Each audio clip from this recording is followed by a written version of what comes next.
In today's video, I've taken MrBeast's best advice on content, and I not only have applied it for myself, but for my clients to get insane amounts of views, and on top of that, I've converted them into pips and actual money. So I'm going to talk about the 5 pillars of the beast, okay? So mastering packaging. You have advice for creators who are launching products? A lot of creators are launching products, and for some it makes sense, but I think for a lot, it's just building a real business is hard. You know, building up festivals. Like, I'm in the weeds, and this thing is taking an unfathomable amount of my time, an unfathomable amount of money. Like, success isn't guaranteed, and even if you have the influence, right, getting people to repurchase, come back, innovating the products, you can't just get by on your name. I mean, you can for a first buy, but if you want people routinely buying your product over 5-10 years, if you want to launch a product, do it. Like, don't listen to me. Do whatever you want and what excites you, and, you know, I could be wrong. But for a lot of people, it's just premature. And honestly, I think they can make way more money doing brand deals than launching a product. I don't even think it's something they're passionate about. And I don't think they realize just how difficult it is. You're kind of seeing it. Like, a lot are launching, but a lot are already being closed. And so I'm saying it because I'm already seeing a ton of influencers shut down their CPG products and their food and beverage brands. And I think way too many are doing it. Now, what you have to kind of understand, guys, is the fact that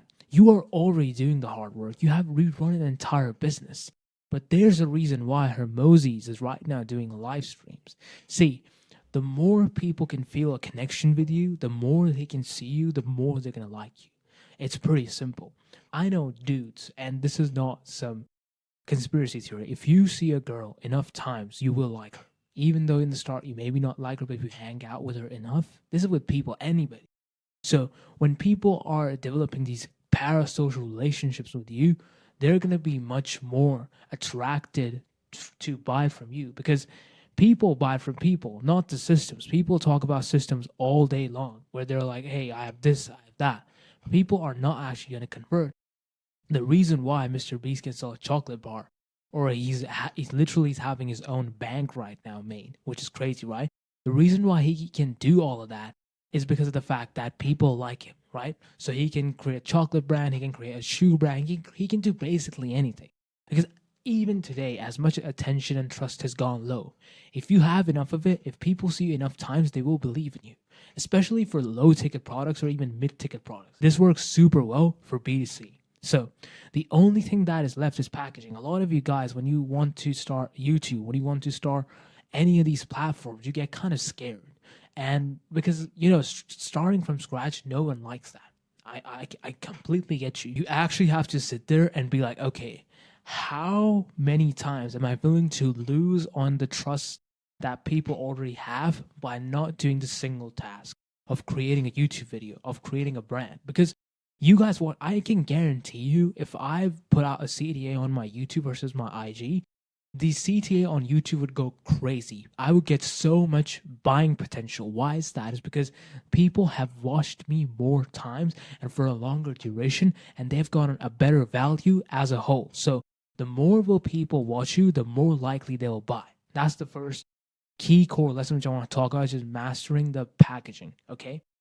Now, second thing is the 80-20 rule for long form. Title and thumbnail set expectations. Like, what you're saying is like, I like bananas. And what you need is, bananas are the best goddamn food on the planet. Like, that's the type of opinion you need. Like, you need something like, how to get 100 million views on YouTube. Or not even that, that's not strong enough. You need something that makes people go, what the fuck? What the fuck did he say in that video? What the fuck? I need... Now, what you have to kind of understand, as you just saw the clip, is that 80% of your effort, and yes, I mean literally 80% of your effort, should go into the idea and the thumbnail and the title.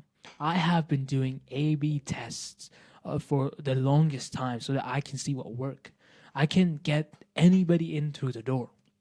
If there's a guy who goes to Walmart, and there's a guy who goes to Target, and there's a guy who goes to Sam's Club, let's say, all these are basically providing the same thing, but the person is completely different. The buyer is completely different. And that's the same with people. What you may like, what you attract to you, might not be someone that likes that. Maybe the idea is too niche down. Maybe the idea is not broad enough.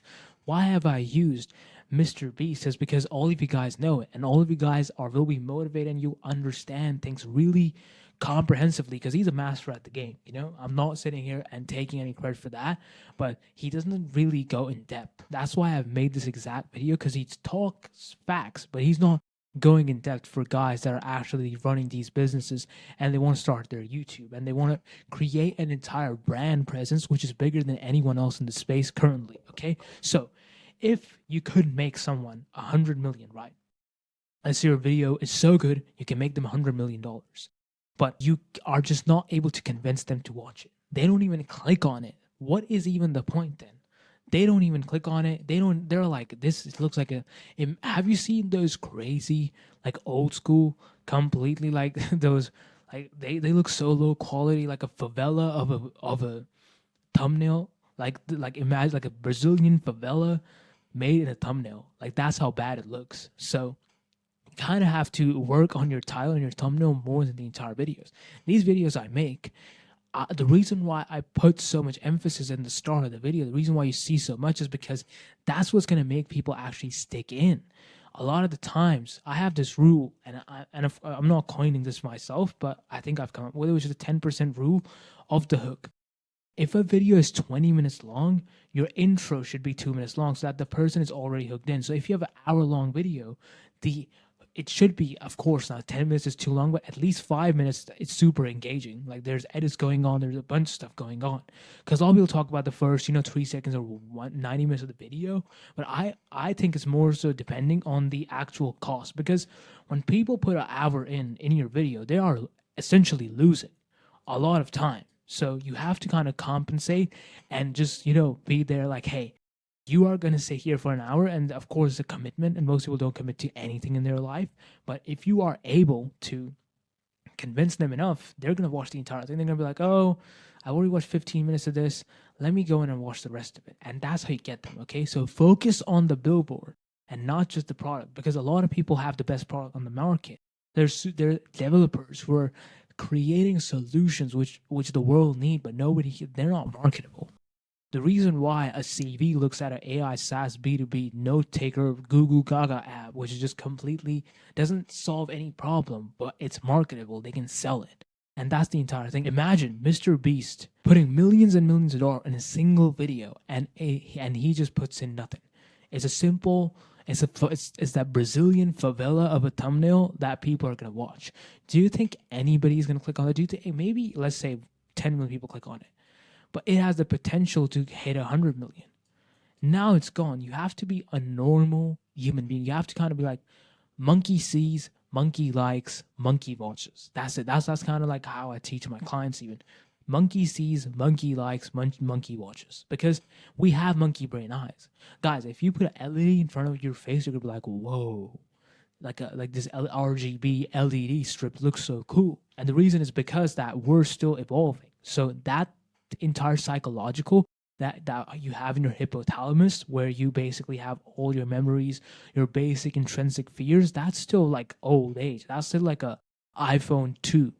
While people are out here making iPhone 18s, right? So you have to connect this line. Otherwise, people are just not going to click on your video. Now for the third pillar, the self-biased trap. Videos suck. You think your videos are good, but they suck. The sooner you learn how to make good, great videos that people actually want to watch, the sooner you'll get views. When I was 14, I thought my videos were the best in the world. They weren't. They're terrible. Many people are making way better videos than me, but I didn't think that. And I think, to be successful, you kind of have to have a little bit of that ego where you're like, my content's great. You got to believe in it.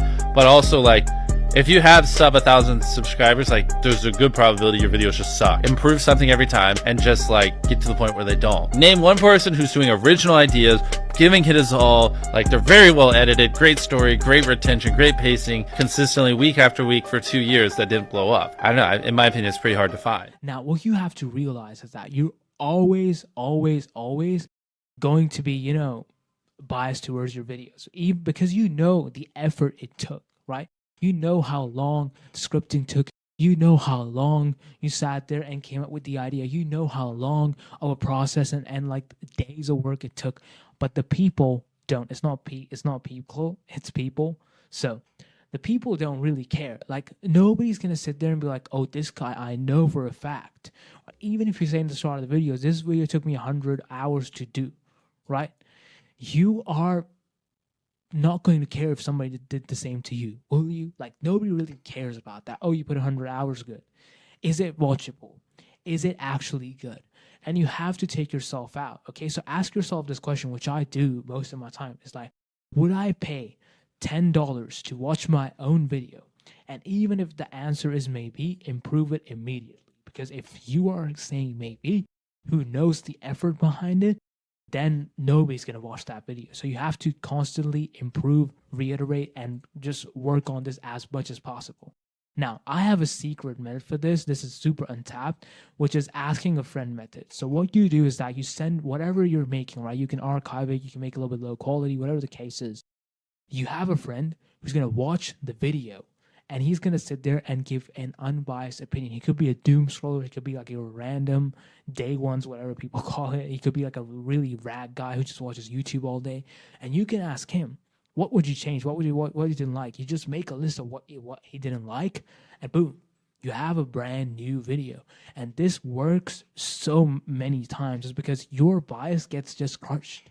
And that guy really doesn't care. Get like an autistic guy who doesn't really care about people's opinion, okay? You need to be as raw as possible, because if you can do that here, it's going to do wonders for you after it goes out. So, and one last thing I want to talk about in here is that making a video is free, but the ROI could be 5 figures of piffs, just 6K, 7K payments coming in. So you always have to look out for that. A lot of people will not do this, and then they'll cry that their videos are not working or they're not converting, because nobody cares how long it took you. Is it actually good? Is it actually watchable? Does it have the value that I need? Is it sparking and breaking my limiting beliefs? Yes or no? Because you care and people don't. Now we're going to talk about the multi-channel building. Especially if you have 0 videos on your channel. Your first video is not going to get views, period. It's not. Your first 10 are not going to get views. I can very confidently say that. So stop sitting there and thinking for months and months on end, and just get to work and start uploading. All you need to do, this applies to people who have not uploaded videos but have dreams of being a YouTuber, is make 100 videos and improve something every time. Do that. And then on your 101st video, we'll start talking, like maybe you can get some views, but you know, your first 100 are going to suck. Just make 100 videos, improve something each time, and then talk to me on your 101st video. Now guys, I know this is where 90% of my clients almost cry their eyes out, and I'm not blaming them. Is it starting a new platform when you already have IG, you already have TikTok, you already have all these other platforms going for you? And it's going to be hard. I'm not saying YouTube is easy. I have almost going to touch 100 videos and I've got 100 subs. So it ain't sweet. That's what I'm going to talk about. But it is the greatest platform for building trust, for conversion, and for literally no amount of money is going in and making these videos. It's just actual expertise, what I have known, what I have seen, what I have people help to scale, and just time put in. But the ROI is insane. People come in, call. It's not a sales call. It's an onboarding call at this point now. Okay, so have the success on other platforms, but you have to start YouTube one way or another. Doesn't matter if you have 5 million on IG, doesn't matter if you have 10 million on TikTok, none of that matters. What actually matters is you making these videos in a longer format, and the longer the videos can be, the better it is. Togi is a great example of this. He posts one video in a single week, it has 1 million subs. But that's not interesting. The videos are 2 hours long almost. That is insane, guys. You know how much, even if people finish that video halfway or even 30 minutes, the amount of trust that's built in is insane. And of course, when they go to their IG, when they go to their platforms or other social media outlets, they're going to like Togi 10 times more than the other guy. He could be better than Togi, but that's where the thing is. And you might think, oh, I already have a business. I'm making money from short form. But if you really want to succeed in your coaching business, if you actually want people to like you, if you want to make your business and your entire sales process 11 times easier, you have to create on YouTube. It's not a, maybe I'll do it. It's a, you have to. It's just, you just have to do it, okay, to make more money. Because IG is where people will know you, but YouTube is where people will meet you, okay? Now we're going to talk about the last, but the most important part of this entire video, which is the consistent identification change. No one's going to be the next MrBeast doing what I'm doing. No one's going to be the next Kai doing what Kai's doing. So you got to see what's working, but then find your own version of it, So it's like no one's ever past a great creator doing exactly what they're doing. There's always something different. So you got to find like what is that thing, you know? And I think Speed's a great example because Speed and Kai are both massive, but they're doing polar opposite things. And it's like that's the thing is there are 10 different other versions of Speed and Kai's out there that haven't been unlocked yet because no one's put the effort in or thought of it or like, you know, or creative enough. So it's like in a world where Speed didn't exist, everyone would be like, you know, what Kai's doing is the only way to get that big. It's just whatever he's doing. But you know, we know Speed exists and like there's tons of others like that. And so it's just like you got to figure it out. What it is. Yeah, what makes you special? What's entertaining? Why do people care? Why do they keep coming back? Now, we all know Chandler. We all love Chandler, right? And you have to realize this is that you have to be you. Chandler has been the same guy since day one. Everybody loves Chandler. Now we know about the other person, which I'm not going to talk about, that completely upside. That was some crazy stuff, right? And now everybody hates that guy. It's not because of the fact what he did, even though it's heinous. It's more so on the factor of the change that happened. He left an entire family. I'm talking about Chris. He left an entire family out to be, I don't know, manipulated, whatever the case was. So extremely weird. And people hate him now. That guy just doesn't operate anymore because he just gets hate constantly. Why is that? Because Chris used to be the man in the videos. I used to watch MrBeast. He was the man. He was the guy starting the fires. He was the guy doing it. And then they turned him into, you know, just something else. A transformer. Optimus Prime. So you have to be you, because that is the only thing, and you are always going to be unique, okay? And if you try to fit into somebody else's identity, you're going to get cooked like Chris did, okay? So here's a easy checklist which I have took from Daniel, which is you have to answer these questions. You can take a screenshot of these right now, but these are going to change your entire brand and how people perceive it and the entire present of it. So first question is, what have I gone through? That's the first one. The second thing is, what are my personal experiences? What have I actually gone through? What have I experienced that's good, bad, ugly, could be anything? Write it all down, okay? And why does my work matter beyond money? And if your answer is no, you are not going to create a brand. It is as simple as that. MrBeast loves making YouTube videos. That's why he is where he is.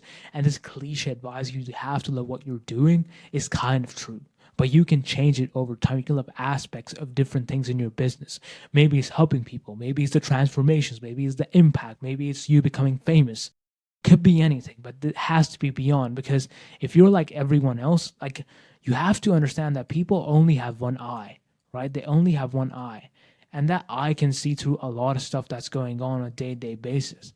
But for you to stand out, for you to become different, you have to be beyond their conception. They have to be like, whoa, this guy is different. And that's when you're going to get the attention that you really want for your branding and whatever you're doing, okay? So if you're not building your own presence, you're building someone else's. So you have to answer these questions one way or another. Now, this is the last one thing I want to talk about. Is super important, is that you have to aim, that should be in your head, of becoming someone people can copy. What are you doing that people will actually copy and be like, yeah, I actually want to do this, right? Even if anyone remotely is doing it, maybe they copy the Miro bros, maybe they copy this, maybe they copy the way you talk, whatever the case is, right? You have to kind of look for it and take inspo from it, right? Like even from MrBeast, right? There's thousands and thousands of people who copy him constant. There's a Russian, there's a Spanish, there's this and that. But people say, oh, MrBeast copy. People will go and say, oh, that dude is copying MrBeast. They will go out of their way to defend this guy in someone else's video just because he looks like a copy. And that's how you have to stay away from that angle and actually believe that, hey, I'm different and I can really become a person that people copy. Because as soon as you reach his level, you're going to have so much top of running. You're going to have so much awareness running that no one can stop you. So these were the entire lessons I wanted to talk about with you guys. It's super important. No one in the industry talks about it, but this is actually all you need to succeed. And I'll see you in the next one. Bye.